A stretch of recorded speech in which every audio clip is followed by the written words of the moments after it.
الحمد للہ رب العالمین والصلاة والسلام علی خاتم النبیین اما بعد فاعوذ باللہ من الشیطان الرجیم بسم اللہ الرحمن الرحیم الصلاة والسلام علیک یا رسول اللہ وعلی آلک واصحابک یا حبیب اللہ الصلاة والسلام علیک یا نبی اللہ وعلی آلک واصحابک یا نور اللہ۔ ایک بار پھر خوش آمدید۔ پروگرام ہے قرآن پاک ترجمہ و تفسیر کے ساتھ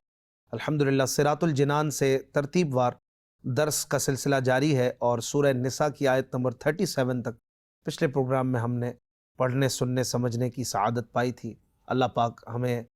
قرآن پر چلتے ہوئے اپنی زندگی گزارنے کی توفیق عطا فرمائے۔ نبی کریم صلی اللہ علیہ وآلہ وسلم فرماتے ہیں کہ جو مجھ پر جمعے کے دن درود پڑھتا ہے میں قیامت کے دن اس کی شفاعت کروں گا۔ صلو علی الحبیب صلی اللہ علی محمد صلی اللہ علیہ وآلہ وسلم۔ آج ہم اپنے درس کا آغاز کریں گے سورہ نساء کی آیت نمبر 38 سے، اور ہمارے پچھلے درس کی آخری آیت تھی، اس میں مال میں بخل کرنے کے حوالے سے اور کنجوسی کرنے اور اللہ کی راہ میں نہ دینے کی مذمت کے حوالے سے خاص طور پر بیان تھا، اور اپنے اوپر بھی خرچ نہ کرنے کے حوالے سے اس پر ہم نے کچھ باتیں سنی تھی تفسیر صراط الجنان سے، کہ اللہ پاک یہ پسند فرماتا ہے کہ بندہ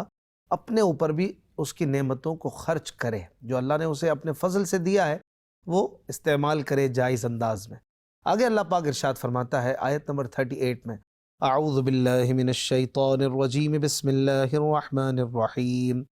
والذین ينفقون اموالهم رئاء الناس ولا يؤمنون باللہ ولا بالیوم الآخر وَمَن يَكُنِ الشَّيْطَانُ لَهُ قَرِينًا فَسَاءَ قَرِينًا۔ ترجمہ، اور وہ لوگ جو اپنے مال لوگوں کے دکھاوے کے لیے خرچ کرتے ہیں اور نہ اللہ پر ایمان لاتے ہیں اور نہ ہی آخرت کے دن پر، تو ان کے لیے شدید وعید ہے، اور جس کا ساتھی شیطان بن جائے تو کتنا برا ساتھی ہو گیا۔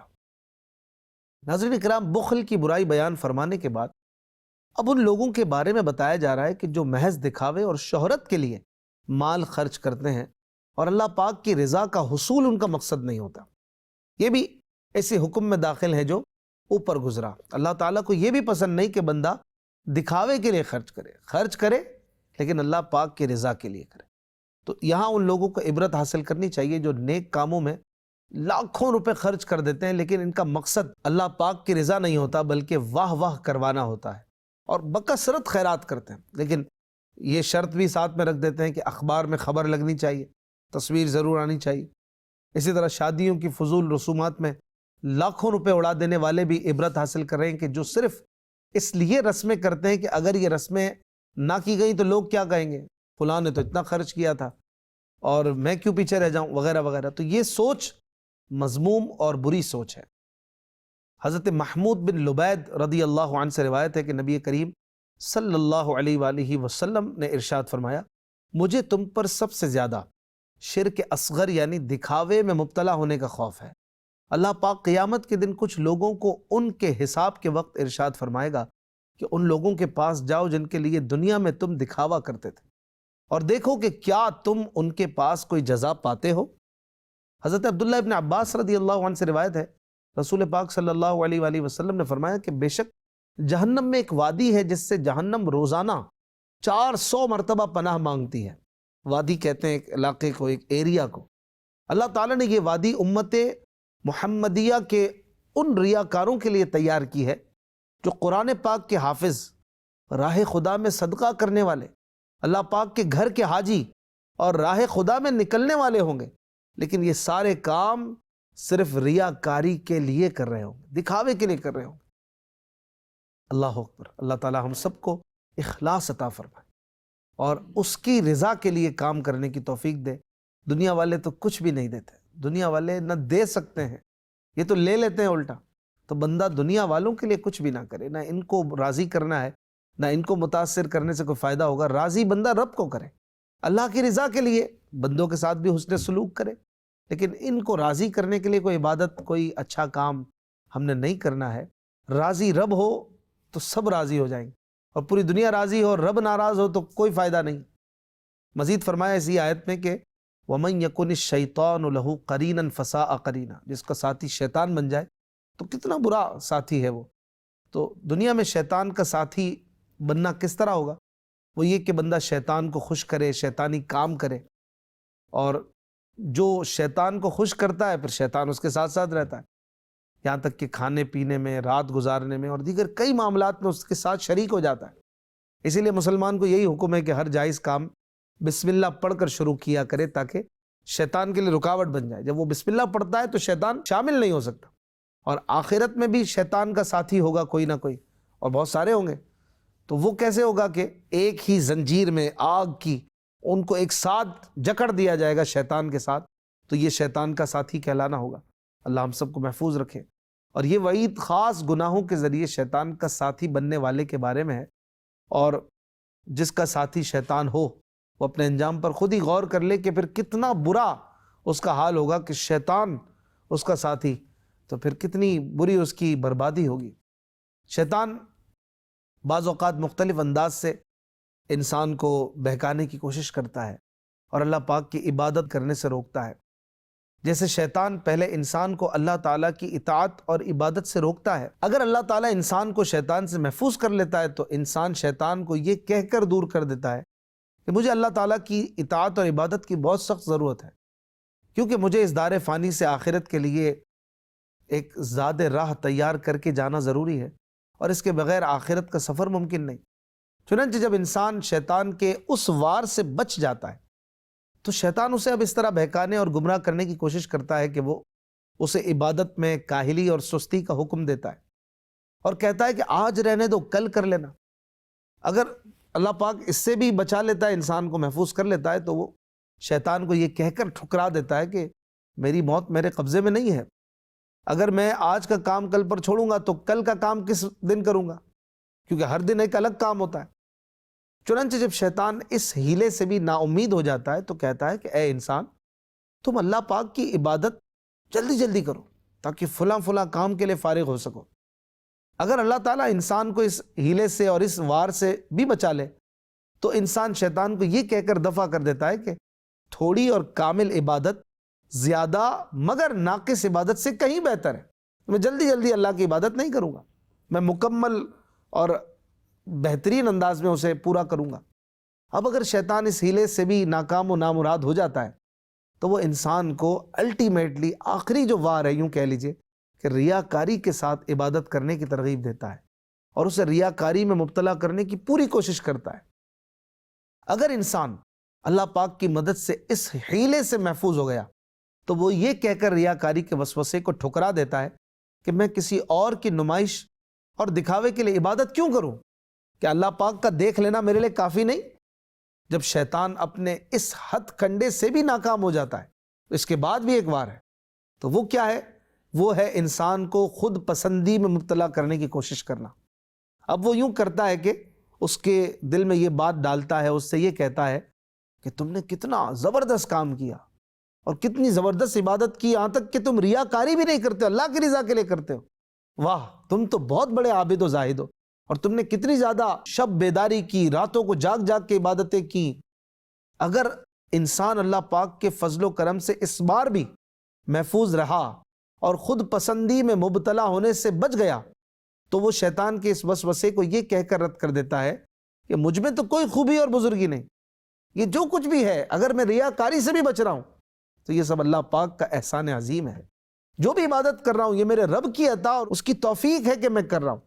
کہ اس نے مجھ جیسے گناہگار کو، مجھ جیسے سیاکار کو خاص توفیق عطا فرمائی اور مجھے عبادت کرنے کی سعادت عطا کی، یہ اسی کا فضل و کرم ہے۔ اس نے میری حقیر اور ناقص عبادت کو شرف قبولیت عطا فرمایا، اگر اس کا فضل و کرم شامل حال نہ ہوتا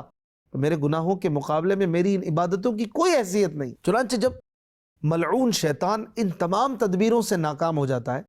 تو پھر یہ حربہ استعمال کرتا ہے جو سب سے زیادہ خطرناک ہے، اور شیطان کے اس حربے سے بہت عقل مند اور ہوشیار دل شخص کے علاوہ اور کوئی نہیں بچ سکتا۔ چنانچہ شیطان کہتا ہے کہ اے نیک بخت، تم لوگوں سے چھپ چھپ کر نیکیاں کرنے میں کوشاں ہو، اور اللہ تعالیٰ تمہاری ان نیکیوں کو عنقریب لوگوں میں مشہور کر دے گا، تو لوگ تمہیں اللہ کا مقرب بندہ کہہ کر یاد کیا کریں گے، اس طرح شیطان مزید پھر اسے ریاکاری میں مبتلا کرنا چاہتا ہے۔ اگر اللہ پاک اپنی رحمت و عنایت سے انسان کو شیطان کے اس حربے سے بھی محفوظ فرما دے تو وہ شیطان کو یہ کہہ کر ذلیل و خوار اور نامراد کر دیتا ہے کہ اے ملعون، ابھی تک تو میرے پاس میرے اعمال کو فاسد اور بیکار کرنے آیا کرتا تھا، اور اب ان اعمال کی اصلاح اور درستی کے لیے آتا ہے تاکہ میرے اعمال کو بالکل ختم کر دے۔ چل دفع ہو جا،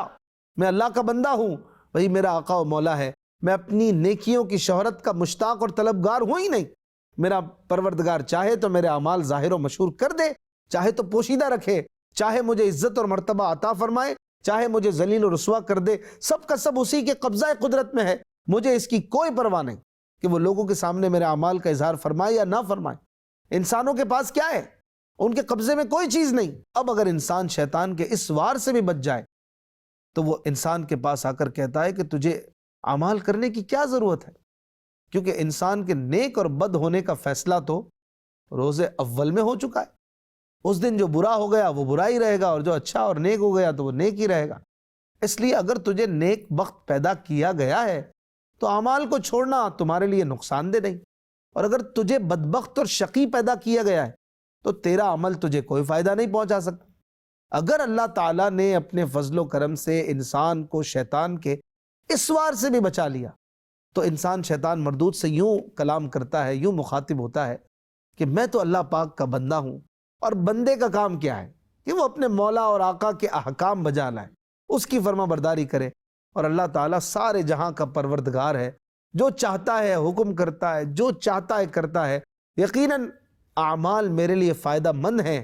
کسی صورت میں بھی نقصان دہ نہیں ہو سکتے، کیونکہ اگر میں اللہ تعالیٰ کے علم میں نیک بخت ہوں تو اللہ تعالیٰ کی بارگاہ میں زیادہ ثواب کا محتاج ہوں، اور اگر خدا نخواستہ علم الہی میں میرا نام بدبختوں میں ہے تو بھی عبادت کرنے سے اپنے آپ پر ملامت تو نہیں کروں گا کہ اللہ تعالیٰ مجھے اطاعت اور عبادت کرنے پر سزا نہ دے گا، اور کم از کم اتنا تو ضرور ہے کہ نافرمان ہو کر دوزخ میں جانے سے فرما بردار ہو کر دوزخ میں جانا زیادہ بہتر ہے۔ اور پھر یہ سب محض احتمالات ہیں، ورنہ اس کا وعدہ بالکل حق ہے اور اس کا فرمان بالکل سچ ہے، اور اللہ تعالیٰ نے اطاعت اور عبادت پر ثواب عطا فرمانے کا بے شمار مقامات پر وعدہ بھی تو فرمایا ہے، وہ سب بھی تو سچ ہیں۔ تو جو شخص اللہ پاک کی بارگاہ میں ایمان اور فرما برداری کے ساتھ آئے گا وہ ہرگز ہرگز جہنم میں داخل نہ ہوگا، بلکہ اللہ پاک کے فضل و کرم اور اس کے سچے اور مقدس وعدے کی وجہ سے جنت میں جائے گا۔ لہٰذا اے لوگو، تم خواب غفلت سے بیدار ہو جاؤ، شیطان کے ہیلوں سے ہوشیار رہو، ہر وقت اللہ پاک کی مدد طلب کرتے رہو، اور شیطان مردود سے اس کی پناہ مانگتے رہو، کیونکہ تمام معاملات اسی کے قبضہ قدرت میں ہیں، اور وہی توفیق عطا فرمانے والا ہے۔ گناہوں سے بچنے اور اطاعت و عبادت کرنے کی طاقت اللہ پاک کی توفیق ہی سے ملتی ہے۔ مدنی چینل کے ناظرین، یہ آیت مبارکہ آیت نمبر 38 کے تحت جو آپ نے امام غزالی رحمۃ اللہ تعالی علیہ کی منہاج العابدین سے ایک پیراگراف جو میں نے آپ کو پڑھ کر سنایا، یا آپ نے سنا، واقعی انتہا درجے کی اس میں یوں کہیے کہ ہم سب کے لیے خواب غفلت سے بیداری کا سامان ہے کہ شیطان کس کس دروازے سے گھسنے کی کوشش کرتا ہے۔ اور کمال کی باتیں امام غزالی رحمۃ اللہ علیہ کی ہم نے سنی کہ بندہ کیسے کیسے شیطان کا مقابلہ کرے اور اس کو جوابات دے اور اس سے لڑائی کرے۔ شیطان کا ساتھی نہیں بننا، جیسے کہ اس آیت میں فرمایا گیا کہ شیطان کا جو ساتھی ہے تو وہ تو بہت برا ساتھی ہے شیطان۔ ہمیں تو شیطان سے لڑنا ہے، کیونکہ وہ ہمارا بہت بڑا دشمن ہے، وہ چاہتا نہیں ہے کسی طرح ہم اچھے کام کریں، تو ہم نے اچھے کام کرنے کی کوشش کرنی ہے۔ اگلی آیت میں اللہ پاک ارشاد فرماتا ہے وَمَاذَا عَلَيْهِمْ لَوْ آمَنُوا بِاللَّهِ وَالْيَوْمِ الْآخِرِ وَأَنفَقُوا مِمَّا رَزَقَهُمُ اللَّهُ وَكَانَ اللَّهُ بِهِمْ عَلِيمًا۔ ترجمہ، اور اگر وہ اللہ اور قیامت پر ایمان لاتے اور اللہ کے دیے ہوئے رزق میں سے اس کی راہ میں خرچ کرتے تو ان کا کیا نقصان تھا، اور اللہ انہیں جانتا ہے۔ ناظرین اکرام، ناموری اور دکھاوے کے طور پر مال خرچ کرنے والوں کو تنبیہ کی جا رہی ہے کہ اگر یہ اللہ تعالیٰ اور آخرت پر صحیح ایمان لاتے اور اللہ پاک کے دیے ہوئے مال میں سے اس کی رضا اور اس کی خوشی حاصل کرنے کے لیے خرچ کرتے تو اس میں سراسر ان کا نفع ہی تھا، انہی کا فائدہ تھا۔ پتہ چلا کہ راہ خدا میں خرچ کرتے وقت اللہ پاک کی رضا پانے، اس کی خوشی پانے اور ثواب حاصل کرنے کی نیت ہونی چاہیے، ورنہ عمل ضائع ہو جائے گا بلکہ سزا بھی ملے گی۔ تو مال بھی اپنا ہی جا رہا ہے اور ضائع بھی ہو رہا ہے اور ثواب بھی نہیں بلکہ الٹی ہی سزا ملے، کہاں کی عقل مندی ہے؟ بندے کو سوچنا چاہیے، میرے جیب سے کچھ جا بھی رہا ہے، اکاؤنٹ بھی میرا خالی ہو رہا ہے اور اس پہ سزا ملے گی کہ میں دکھاوے کے لیے دے رہا ہوں۔ تو جب جا ہی رہا ہے کچھ تو پھر آئے بھی تو صحیح نا، وہ کیا ہے؟ ثواب آئے۔ کیسے آئے گا؟ جب بندہ رضا الہی پانے کے لیے عمل کرے گا۔ اگلی آیت میں اللہ پاک ارشاد فرماتا ہے ان اللہ لا یظلم مثقال ذرہ وَإِن تَكُ حَسَنَةً يُضَاعِفْهَا وَيُؤْتِ مِن لَّدُنْهُ أَجْرًا عَظِيمًا۔ ترجمہ، بے شک اللہ ایک ذرہ برابر ظلم نہیں فرماتا، اور اگر کوئی نیکی ہو تو وہ اسے کئی گنا بڑھا دیتا ہے اور اپنے پاس سے بہت بڑا ثواب عطا فرماتا ہے۔ ناظرین کرام، اللہ تعالیٰ اس سے پاک ہے کہ وہ کسی پر ایک ذرے جتنا بھی ظلم فرمائے۔ یہاں یہ بات اس معنی میں ہے کہ اللہ تعالیٰ کسی کے نیک اعمال بغیر کسی وجہ کے ضائع فرما کر ان کی جزا سے اسے محروم کر دے، یا کسی مجرم کو اس کے جرم سے زیادہ سزا دے دے، یہ اس کی شان کے لائق نہیں، بلکہ اپنے فضل و رحمت سے نیکی کا ثواب عمل کے مقابلے میں بہت زیادہ دیتا ہے۔ حضرت انس بن مالک رضی اللہ عنہ سے روایت ہے، رسول پاک صلی اللہ علیہ وآلہ وسلم نے ارشاد فرمایا کہ اللہ پاک ظلم سے پاک ہے۔ مومن نیکی کرتا ہے تو دنیا میں رزق اور آخرت میں جنت کی صورت میں ثواب پاتا ہے، اور کافر کوئی نیکی کرتا ہے تو اس کے بدلے دنیا میں ہی اسے رزق دے دیا جاتا ہے، اور قیامت کے دن اس کے پاس کوئی نیکی نہ ہوگی جس پر اسے کوئی جزا ملے۔ اگلی آیت میں اللہ پاک ارشاد فرماتا ہے فَكَيْفَ إِذَا جِئْنَا مِن كُلِّ أُمَّةٍ بِشَهِيدٍ وَجِئْنَا بِكَ عَلَى هَؤُلَاءِ شَهِيدًا۔ ترجمہ، تو کیسا حال ہوگا جب ہم ہر امت میں سے ایک گواہ لائیں گے، اور اے حبیب تمہیں ان سب پر گواہ اور نگہبان بنا کر لائیں گے۔ ناظرین کرام، اس آیت میں کفار و منافقین اور یہود و نصارہ کے لیے شدید وعید ہے کہ جب قیامت کے دن تمام انبیاء علیہم السلام اپنی امت کے ہر نیک اور بد کے ایمان، کفر، نفاق اور تمام اچھے برے اعمال کی گواہی دیں گے، پھر ان سب پر حضور سید المرسلین صلی اللہ علیہ وآلہ وسلم کو گواہ بنایا جائے گا، تو ان کا انجام کیسا ہوگا؟ کیسی پکی گواہی ہوگی؟ اپنے نبیوں کی گواہی اور پھر نبیوں کے نبی محمد عربی صلی اللہ علیہ وآلہ وسلم کی گواہی، کہ اس سے پکی گواہی کیا ہوگی، اور پھر ان بدبختوں کا انجام کیسا ہوگا؟ اگلی آیت میں اللہ پاک ارشاد فرماتا ہے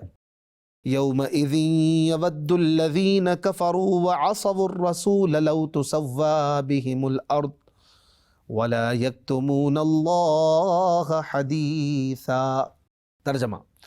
اس دن کفار اور رسول کی نافرمانی کرنے والے تمنا کریں گے کہ کاش انہیں مٹی میں دبا کر زمین برابر کر دی جائے، اور وہ کوئی بات اللہ سے چھپا نہ سکیں گے۔ ناظرین کرام، قیامت کے دن کی ہولناکی اور اپنے اعمال کا بدلہ دیکھ کر کفار تمنا کریں گے کہ کاش ہمیں پیدا ہی نہ کیا گیا ہوتا، کاش زمین پھٹ جائے اور ہم اس میں دفن ہو جائیں۔ لو تسوی بہم الارض، زمین برابر کر دیا جائے۔ کاش وہ چاہیں گے کہ ہمیں بھی جانوروں کی طرح مٹی کر دیا جائے۔ پھر جب ان کی خطاؤں پر پوچھ گچھ ہوگی تو قسمیں کھا کر کہیں گے اے ہمارے رب، ہم مشرک نہ تھے، ہم مشرک نہ تھے۔ تب ان کے منہ پر مہر لگا دی جائے گی، پھر ان کے اعضاء بول اٹھیں گے اور سارے اعمال بیان کریں گے، جیسا کہ سورہ یاسین میں بھی اللہ پاک نے بیان فرمایا کہ الیوم نختم علی افواہہم، اس دن ان کے منہوں پر مہر لگ جائے گی، زبان کلام نہیں کرے گی۔ وتکلمنا ایدیہم وتشہد ارجلہم بما کانوا یکسبون، اور ان کے مجرموں کے اعضاء بولیں گے، ہاتھ بولیں گے، پیر بولیں گے کہ وہ کیا کرتے تھے، اور پھر سارے اعمال بیان کریں گے، اور پھر اپنی پوری کوشش کے باوجود اپنے جرم اور اپنی خطائیں اللہ پاک سے وہ چھپا نہ سکیں گے۔ یہ آیت ہے تو کافروں کے بارے میں، لیکن بہرحال دنیا میں ہر آدمی کو اللہ پاک کے عذاب سے ڈرنا چاہیے۔ یہی وجہ ہے کہ قیامت کی ہولناکی اور عذاب جہنم کی شدت کے پیش نظر ہمارے اکابر اسلاف اور بزرگان دین بھی تمنا کرتے تھے کہ کاش وہ پیدا ہی نہ ہوئے ہوتے۔ حضرت ابوبکر صدیق رضی اللہ عنہ نے ایک بار پرندے کو دیکھ کر ارشاد فرمایا اے پرندے، کاش میں تیری طرح ہوتا اور مجھے انسان نہ بنایا جاتا۔ امیر المومنین حضرت عمر فاروق اعظم رضی اللہ عنہ کا فرمان ہے، میری تمنا ہے کہ میں ایک مینڈھا ہوتا جسے میرے اہل خانہ اپنے مہمانوں کے لیے ذبح کر دیتے۔ اللہ اللہ،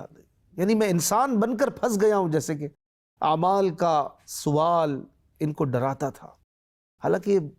یہ تو وہ لوگ تھے جنہیں دنیا میں جنت کی بشارتیں دے دی گئی تھی، لیکن اس کے باوجود ان کا خوف خدا کتنا زبردست تھا۔ حضرت ابو ذر غفاری رضی اللہ عنہ کا قول ہے کہ کاش میں ایک درخت ہوتا جو کاٹ دیا جاتا۔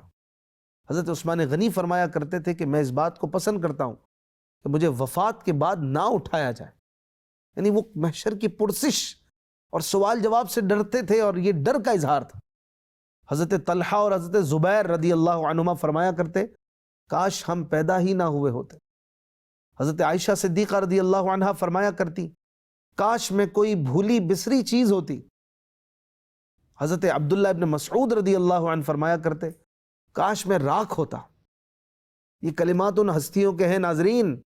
جو زبان رسالت سے قطعی جنتی ہونے کی بشارت سے بہرہ مند ہوئے، جبکہ اب ہم لوگوں کی حالت یہ ہے کہ عمل نام کی کوئی چیز نہیں، کوئی کام نہیں، کوئی اچھائی نہیں،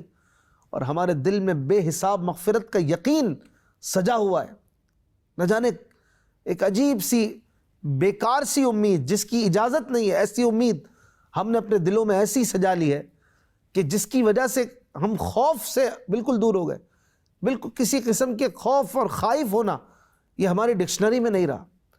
لیکن جو اللہ والے ہوتے ہیں آپ ان کا حال پڑھیں گے، سنیں گے، دیکھیں گے تو وہ ڈرے ہوئے رہیں گے، آخرت کی تیاری میں لگے ہوئے رہیں گے۔